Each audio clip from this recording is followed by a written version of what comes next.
Doctor! It's the pond! Come on, Hey! Pondu! Hello, ponds! Come in! So, someone's been a busy boy then, eh? Did you see me? Of course. Stalker! Flirt. Husband. And Rory the Roman! Oh, come in! Stephen's really playing with the form of the show, and I think that he just wanted an opening 20 minutes of something that he'd written where you go, whoa, what else can happen? You know, that almost feels like a finale, which, you know, I think he's managed to pull off. And how different did it feel for you coming back now for your second series? You're no longer the new boy. Well, that felt like a relief, actually, I have to say.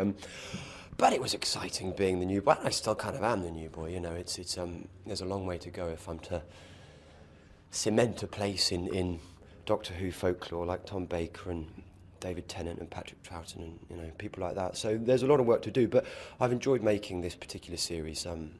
I think there's been some great challenges for me as an actor. I think that Stephen's writing particularly for me now.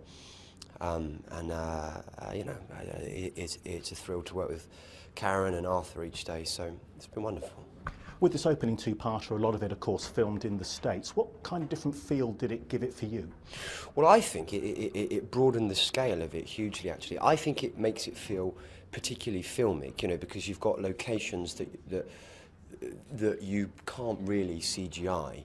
And when you actually have them as a real thing, as a real entity, I think it really does something to your mentality watching Doctor Who, because you go, wow, that is Utah, that's where Forrest Gump stopped running, that's where Indiana Jones discovered the Temple of Doom.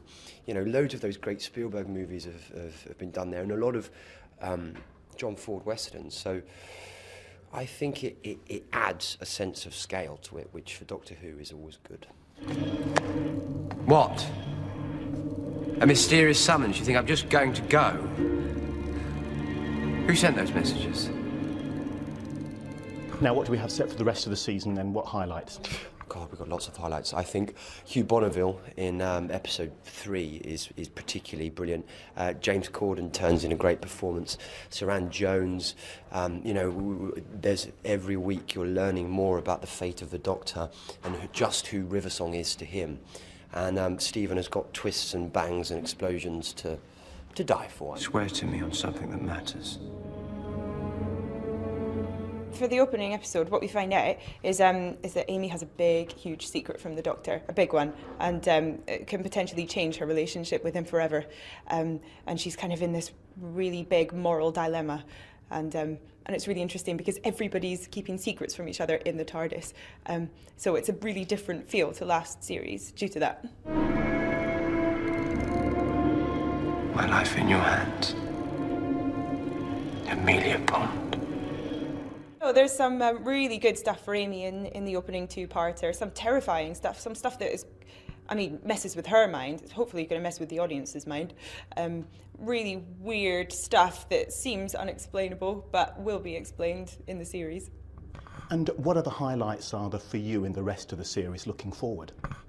There was some press pictures of a pirate ship, and I had the most fun ever filming that episode. It was the best. I got to do all these stunts and everything, and normally they'd get a stunt person in to do it, but the director wanted me to do it because then you'd be able to like see my face while I did it, and also I wanted to do it because it just looked really fun.